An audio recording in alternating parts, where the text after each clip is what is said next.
Good evening. It's time for the Iman Report. It is Saturday, June 12th. And I hope everybody had a good time. Tonight was UFC 263. And this was a very good fight card tonight. The main event was not as good as the others, but hey, this was a really good fight card. And in the main event, Israel Adesanya defends his championship against Marvin Vettori. All three judges had it 50-45. This fight was not even close. Vettori tried to wrestle for a while, and then Adesanya got better. He got better at defending the takedown. And pretty much Vettori got frustrated, and the rest was history. Adesanya still champion at the 185 division. And there's really nobody that close to contending with Adesanya at 185 at this point. Who's left? At this point, the only thing left is a rematch with Robert Whittaker, and he wants it in Auckland, Maybe, depending on the travel. Maybe the travel restrictions could be better by the fall. Hopefully. But that is the fight. That is definitely the fight to make. That's the only fight to make right now.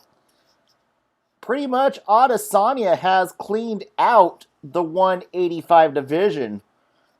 Other than that, maybe the other contenders left. Cannonier might get back in there with a win over Kelvin Gastelum, but Gastelum's not as good of a fighter as he used to be.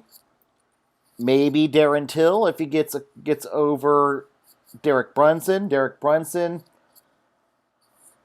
might lay a claim, but the problem is he's also already has a loss to Israel Adesanya. So there's not really a whole lot of competition right now for Israel Adesanya at 185. But he also shows he's not ready for 205. Unless Blachowicz loses, there's no chance for Adesanya to get another opportunity at 205. So the best fight for him to make right now is the rematch with Robert Whittaker, and I don't think that fight's going to fare any better for Whittaker. As for Marvin Vettori, this is likely the last time. He's 0-2 against Adesanya. Sandwiched between 5 wins, which is great, but his last 2 losses are against Adesanya. So no chance he's ever going to get a third fight at 1 against Adesanya. He's pretty much going to be relegated to the gatekeeper role for the time being. He's pretty much locked out of title contention unless he goes to 205. I don't know if he's ready to go to 205 just yet or not, but that could be a possibility for Vettori. I think he could compete at 205 if he wanted to, but I don't know if he's willing to yet. But I do have another top fighter who I think should be next for Marvin Vettori. That should be Paulo Costa Borrachina. Paulo Costa keeps ducking out of fights. He was slated to fight Jared Cannonier. He ducked out of that fight. He's got to take a fight soon or get cut. So I think it's got to be Paulo Costa versus Marvin Vettori. And if Costa does not take that fight, he's getting cut. It's a take it or leave it fight for Paulo Costa at this point. And that is the fight that should be next. There is no shame in losing to Adesanya. Vettori is showing he is a top 5 middleweight. So there is some good, and as is Paulo Costa. So this should be a very fun fight between Costa and Vettori at 185. Would be a good headliner for a fight night card. And I definitely think that is the fight to make. Now we go to the co-main event. And this was a great co-main event, as Brandon Moreno is the new UFC flyweight division champion by submitting Davison Figueiredo in the third round. Viva Las Mexico. Mexico has its first UFC champion. Probably the greatest feat since Canelo Alvarez won the belt for Mexico. So this is a good day for the country of Mexico. They have a UFC champion. And his name is Brandon Moreno. Who is next for Brandon Moreno? I'm going to take a look at the rankings at 125.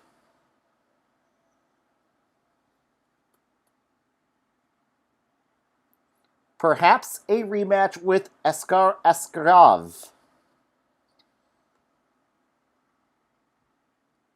Moreno and Askarov. Drew, yeah, so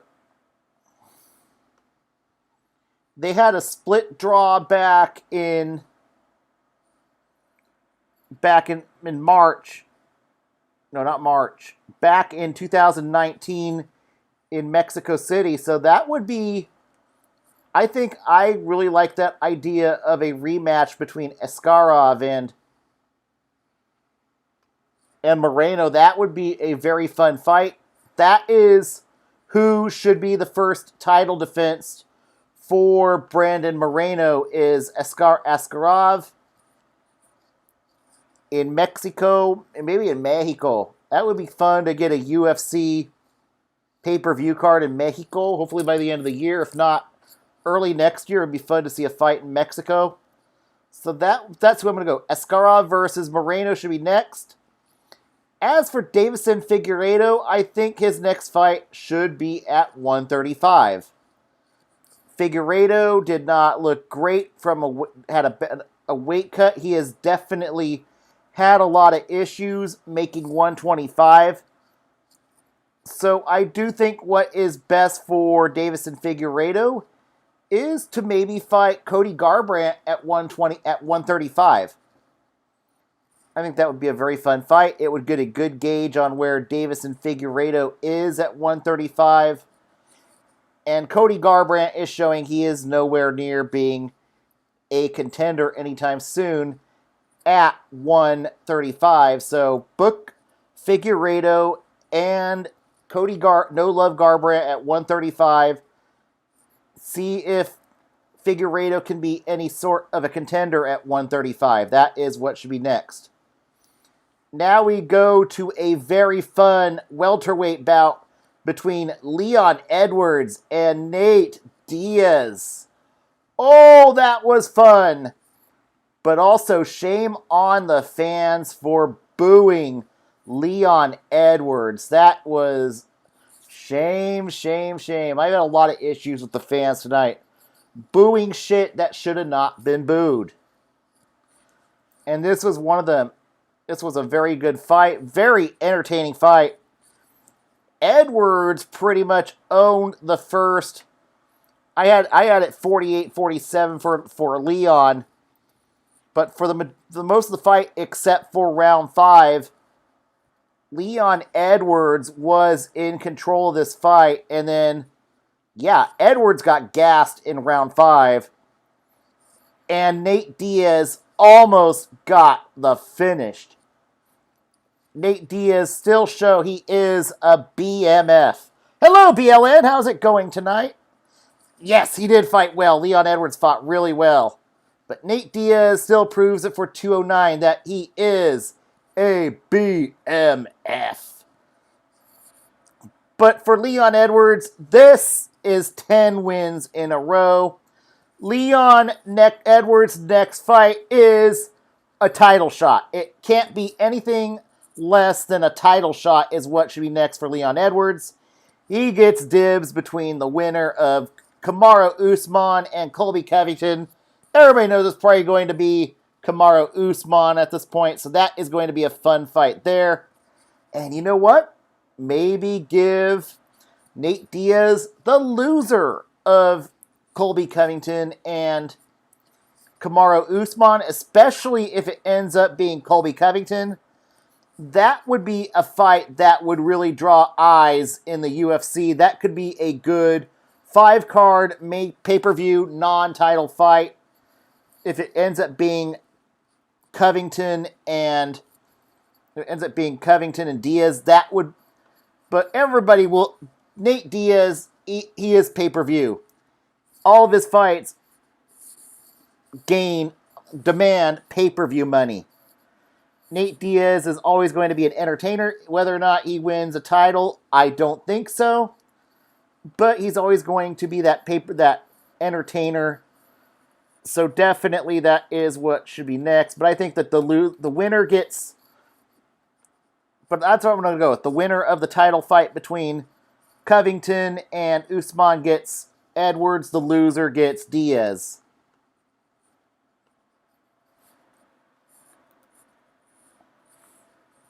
And it's too bad Masvidal is booked against Stephen Thompson. I don't know. That might not be happening. We'll see there. But that's what I'm going to go with for now. But on to the fight before that. Belal, remember the name Muhammad, gets a unanimous decision win over Damian Maia. 2 had it 29-28. 1 had it 30-27. Belal Muhammad is a fighter that is starting to look like a top 10 contender.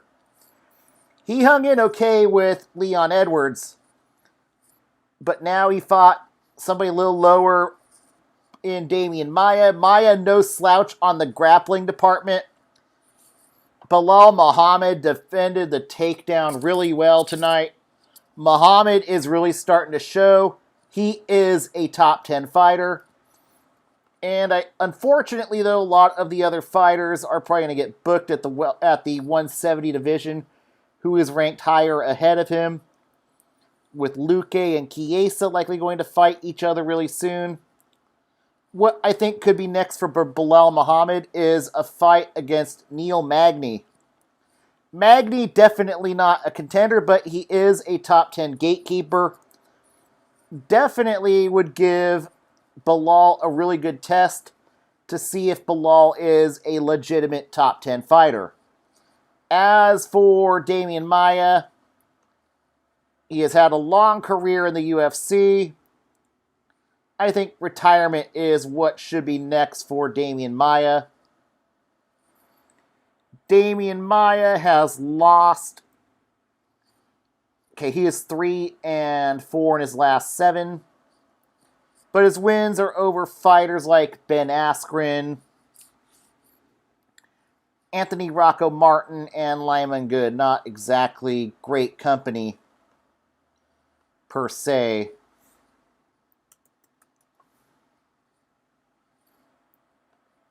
But that's who I've got next.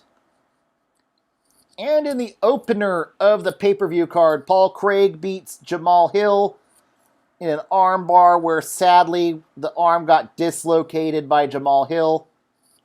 Luckily, they were able to get it back in later tonight, so that was good. But for Paul Craig, he's starting to look like a fighter who does belong top 15, top 10.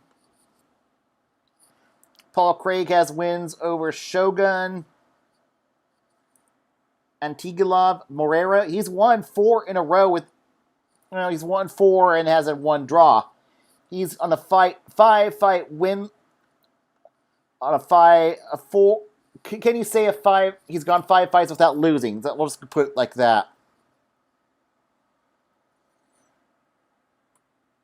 But what could be next for him? Maybe Misha Serkinov?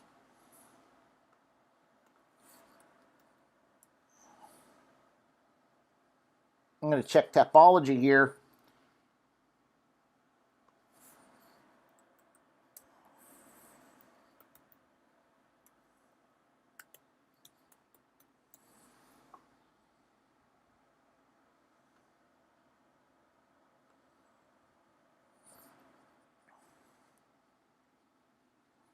No, Serkinov is coming off a loss.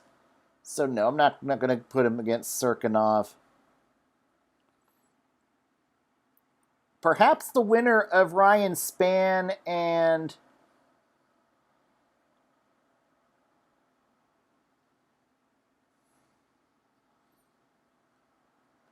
I know Spann's got a fight coming up.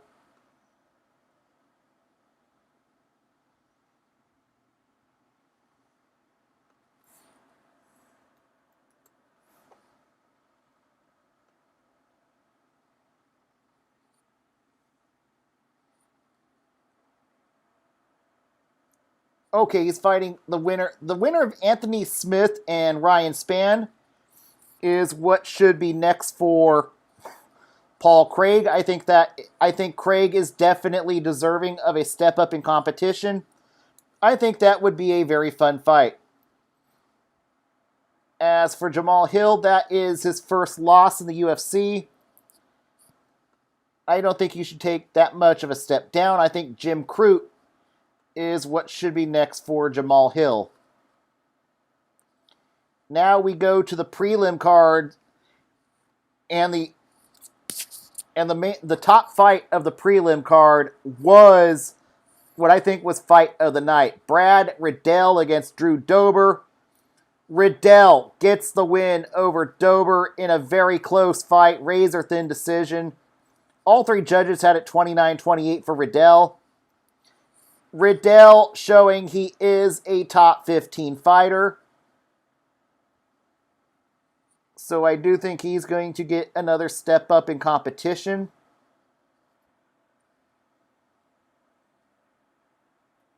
And I think the next fight for him should be Diego Ferreira. I think Ferreira would be a really fun fight for him. Go Riddell versus Ferreira. That would be a really good fight. Dober has lost 2 in a row, so maybe a little bit of a step down is what's going to be needed for Drew Dober to get him back on track.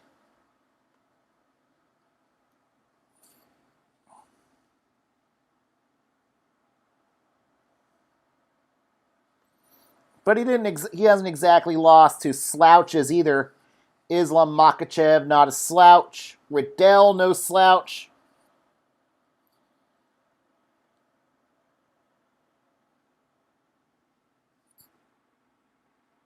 So I think if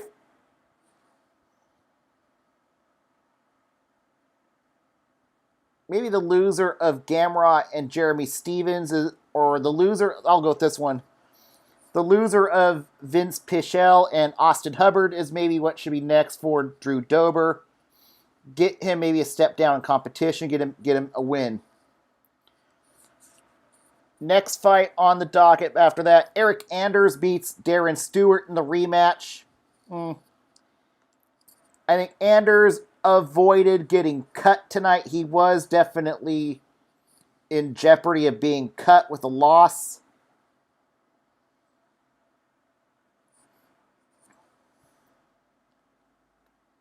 The question is, does Anders stay at go back to 185, or does he stay at 205? I really don't care. Anders is who he is. I don't think he's ever going to be a contender in the UFC. You might be a mid-level gatekeeper. That's about it.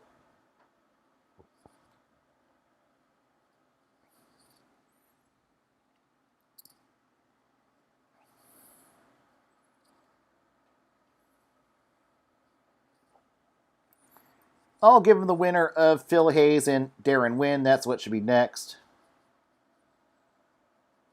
As for Darren Stewart, he loses.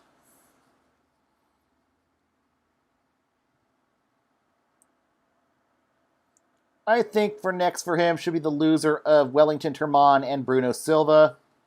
The loser of that fight is likely in danger of being cut. Fight before that, Lauren Murphy beats Joanne Calderwood by split decision. I had it for JoJo, but Murphy does enough. And unfortunately for Lauren Murphy, just enough's likely going to get her a title shot against likely against Valentina Bullet Shevchenko. So with Murphy versus Shevchenko is likely next. As for JoJo,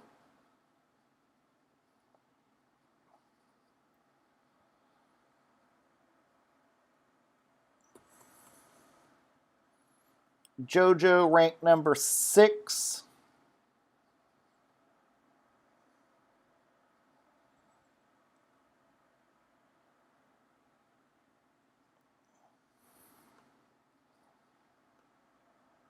Joanne Calderwood continuing to exchange wins and losses.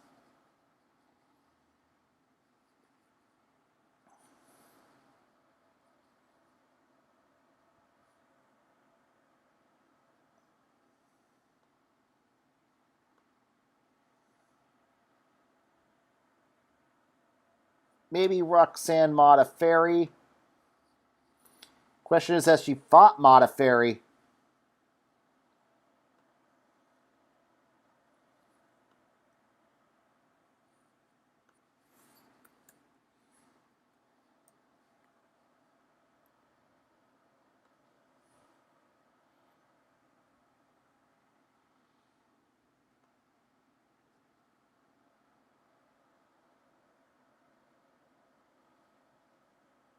No, believe it or not, JoJo and Modafferi have never fought each other.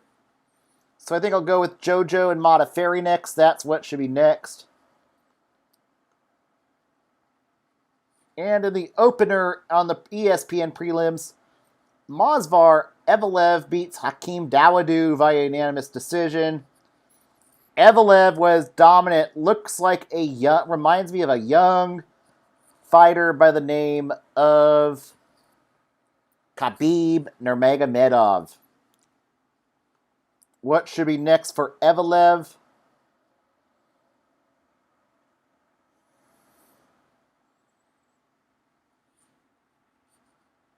I'm thinking Bryce Mitchell. That would be a very fun fight. As for Hakeem Dawodu, maybe Shane Burgos is what should be next for Dawodu. Dawodu, not exactly a slouch either. I do think he's a good fighter. He just ran into a brick wall known as Evelev. Now on to the early prelims. Pannie Kianzad beats Alexis Davis via unanimous decision. Kianzad, I didn't think won that fight, but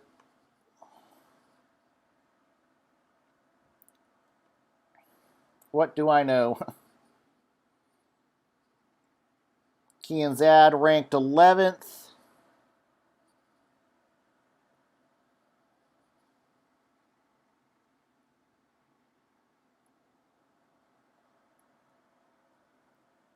Okay, there we are with the rankings. Yeah, Kianzad 11th. I suppose you can give her Macy Chiasson.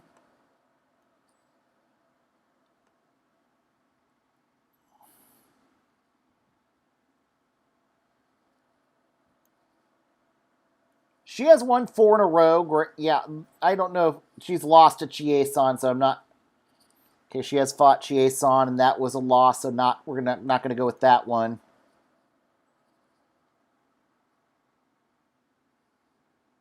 Well, maybe Sarah McMahon. Okay, they've not fought, so I'll go with Sarah McMahon's. What should be next for Pannie Kianzad? As for Alexis Davis,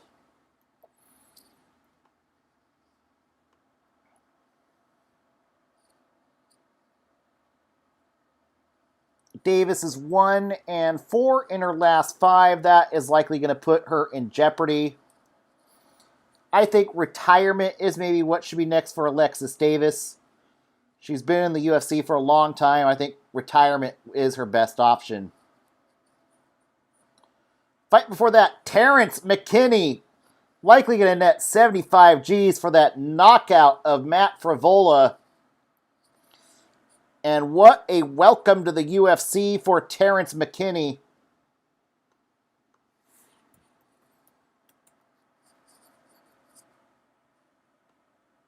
And Matt Frivola drops two in a row. Now is 2-2 in the UFC, 2-3, so that's not a great place to be.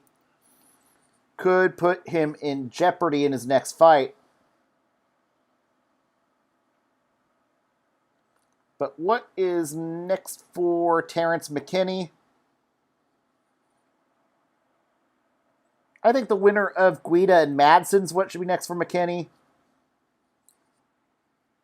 As for Frivola, maybe Davi Ramos is what should be next. The loser of that fight gets cut.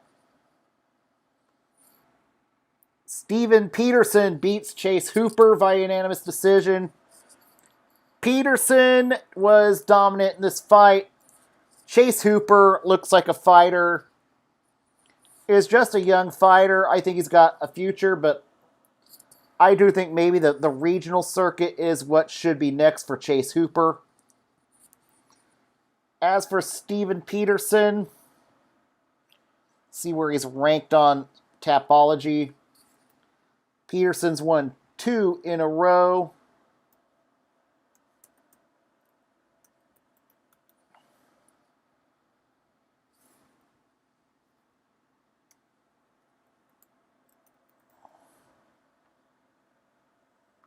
Steven Ocho Peterson, 19-9, 2 wins in a row.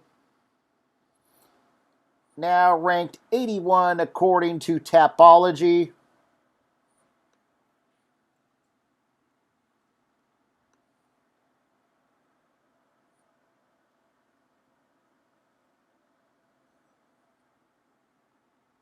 The winner of Sabatini and Emmers is what should be next for Steven Peterson.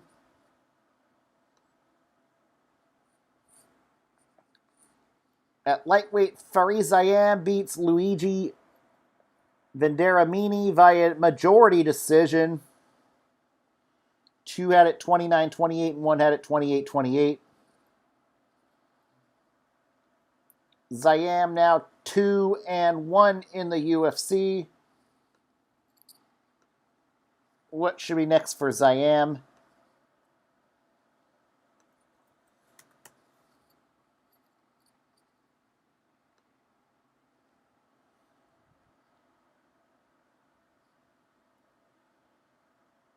Currently ranked 69 according to Tapology.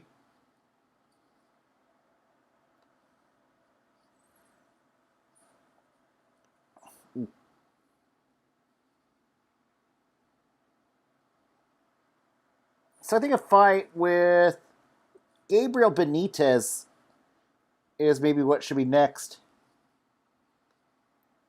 As for Luigi Vendramini, he is now 1-2 in the UFC. Not a great place to be.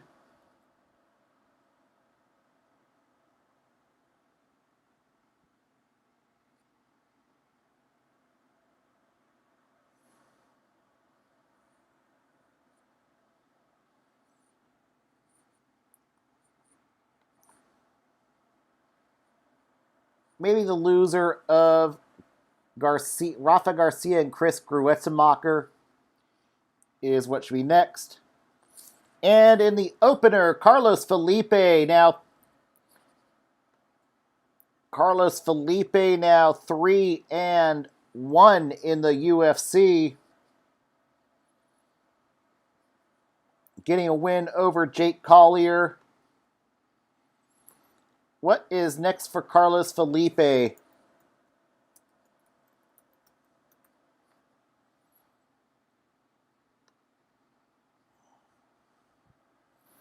Felipe 11-1, ranked 29, so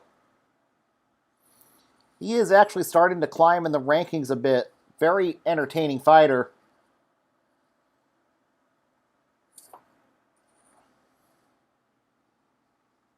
I think I'll go with the winner of Greg Hardy and Tai Tuivasa is what should be next for Carlos Felipe.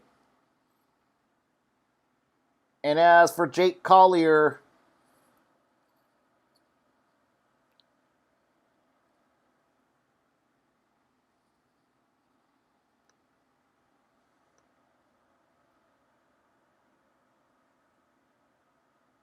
Jake Collier continues to alternate wins and losses in the UFC.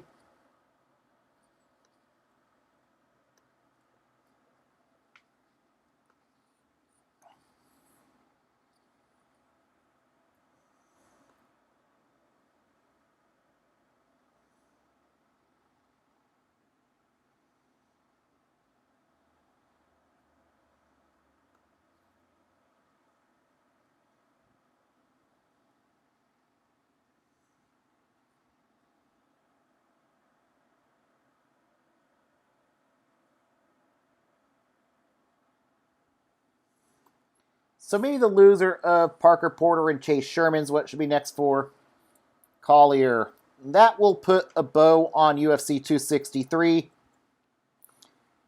Next week is UFC on ESPN. Korea Zombie going up against Dan 50K Ige at the UFC Apex. This is on ESPN. Got also Alexei Oleinik against Sergey Spivak. Tim Means against Danny Roberts. Marlon Vera, Chito Vera against Davey Grant. Matt Brown going against Diego Lima. And plenty of others. If you like what you see, please be kind and hit that subscribe button and give this channel a big like. Everybody be safe. Have a great night. I will talk to you.